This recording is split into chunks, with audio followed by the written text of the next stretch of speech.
Buenas, de nuevo vamos a realizar el último ejercicio de la página 13 de 40, en el que nos plantean que una resistencia inductiva, ya sabes que lo normal es que las bobinas tengan una resistencia asociada, ¿vale? A que es la del propio material, pues nos plantean que esa resistencia inductiva, que en este caso tenemos que estudiar de forma conjunta, pondremos pues ZRL, si quieres, o algo así, está asociada en serie con, con una reactancia capacitiva y a una fuente de tensión con estos valores. Y nos piden calcular las tensiones eficaces. Ya sabéis que para nosotros esto es el módulo de los fasores en cada uno.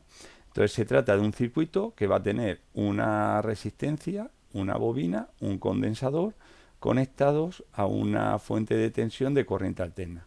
Peculiaridad es que nosotros vamos a estudiar la resistencia y la bobina, la vamos a estudiar en conjunto, ¿vale? Vamos a medir su tensión de forma conjunta, y esto, si quieres, podemos llamar ZRL, y a este le llamaremos impedancia capacitiva.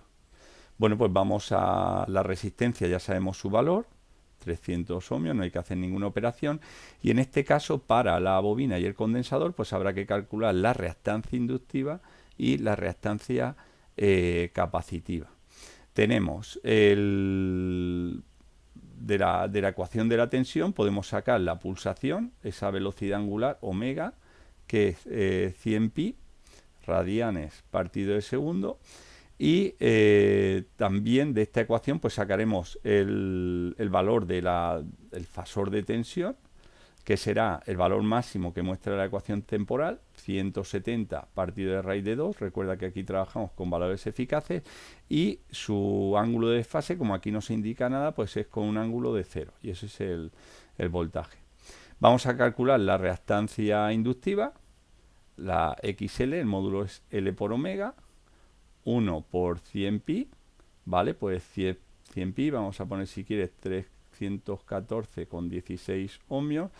En forma de fasor, pues es, al ser inductiva, puede ponerse de dos formas. Bueno, pues o más J 314,16, o bien 314,16 con un ángulo de 90 grados. Estos son ohmios. Y la reactancia capacitiva, XC, su modo es 1 partido de C omega, 1 partido de la C, 20 microfaradios, 20 por 10 a la menos 6, por 100 pi. Vamos a ver cuál es el valor del módulo.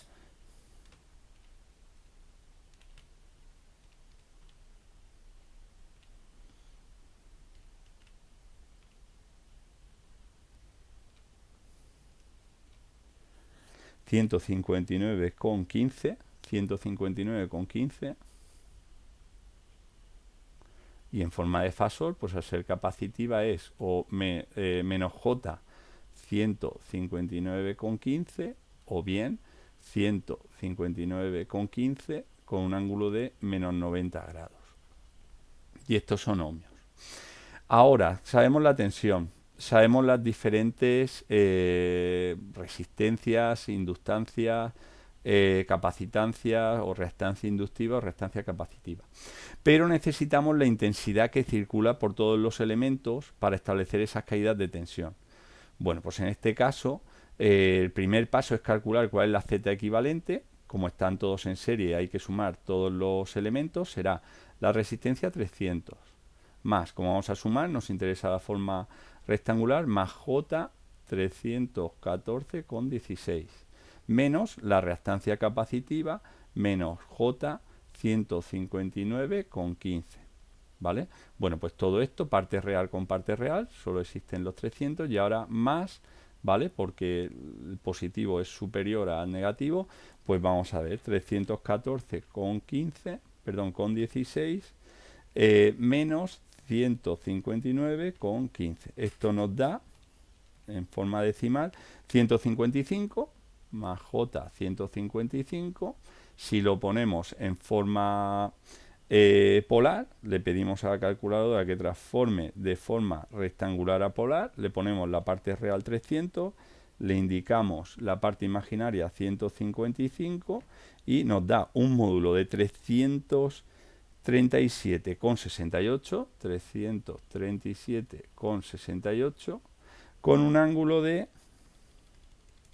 27,32 grados. Y estos son ohmios. ¿Qué tenemos ahora? Tenemos voltaje, tenemos impedancia, pues podemos calcular la intensidad que atraviesa todos los elementos del circuito. Esa intensidad será igual al fasor del voltaje partido del fasor de la Z equivalente, pues tendremos, bueno, vamos a hacer un momento esa cuenta, 170 dividido de raíz de 2 para saber cuál es el módulo. En forma decimal, pues 120,21, es decir, el voltaje será 120,21 con un ángulo de 0 voltios. Pues lo ponemos aquí, 120,21 con un ángulo de 0, partido de 337,68 con un ángulo de 27,32 grados. Bueno, pues recuerda, dividimos los módulos y restamos los argumentos o ángulos. Pues 120,21 dividido de 337,68. Esto da una intensidad, un módulo de 0,36 con un ángulo de 0 menos 27,32, pues menos 27,32 grados. Estos son amperios. Y ahora para calcular las caídas de tensión que nos piden, los voltajes, pues únicamente tendremos que multiplicar, por ejemplo, la caída de tensión de la RL, pues será ZRL por la intensidad. Y en el caso del condensador será XC, la reactancia capacitiva, por la intensidad. Antes nos hemos preocupado de calcular la Z equivalente. Nos queda calcular esa asociación de la R con la L, sin tener en cuenta la bobina, porque nos hablaban de una resistencia inductiva, que al final es lo mismo que hablar de una bobina real, ¿vale? Porque las bobinas reales van a tener esa parte resistiva del propio material. Bueno, pues vamos a calcular un momento en este rincón esa ZRL, pues que será 300, que es la parte resistiva, más J 314,16, que es la parte de la reactancia inductiva. Como vamos a hacer una multiplicación, recuerda, multiplicaciones y divisiones en polar, sumas o restas en rectangular. Bueno, pues vamos a pasar este número complejo que lo tenemos en forma rectangular, le vamos a pedir a la calculadora que nos lo pase a polar. Le indicamos la parte real 300, le indicamos la parte imaginaria 314,16 y nos indica que el módulo es de 434,4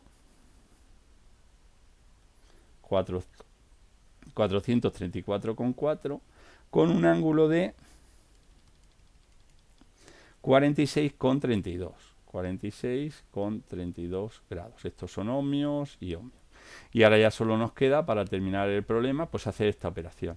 La ZRL que acabamos de calcular, estos 434,4 con un ángulo de 46,32, lo tendremos que multiplicar por 0,36 con un ángulo de menos 27,32, y la XC, que ahora nos interesa cogerla en forma polar porque vamos a multiplicar 159,15 con un ángulo de menos 90 grados por la intensidad, la misma para los dos elementos porque están en serie, 0,36 con un ángulo de 27,32 grados. Y vamos a hacer las operaciones. Empezamos por esa bobina real o esa resistencia inductiva, no hay que liarse con los nombres. 434,4, los módulos se multiplican por 0,36, nos da en forma decimal 156,38 con un ángulo de, en este caso se suman los argumentos, los ángulos, pero como este es negativo sería 46,32 más menos 36,32, 46,32 menos 27,32, pues nos da un ángulo de 19 grados, perdón. Esto será el fasor del voltaje en esta asociación de resistencia y bobina. Y vamos a ver qué pasa con el condensador. Se multiplican los módulos, 159,15 por 0,36, 57,29,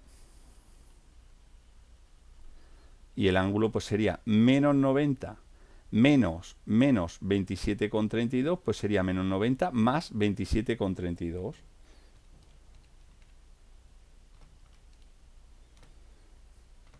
En forma decimal, pues sería menos 62,68, menos 62,68 voltios. Como nos piden las tensiones eficaces, que son las que nos darían un aparato de medida, pues nos tenemos que quedar con los módulos. Es decir, el valor eficaz, este valor eficaz de la RL, vamos a poner aquí la E de eficaz, pues es 156,38 voltios. Y la segunda solución, ese valor eficaz del condensador, ¿vale? Vamos a poner VCE, pues sería 57,29 voltios. Y ya tenemos el ejercicio resuelto. Espero que haya sido de ayuda. Muchísimo ánimo.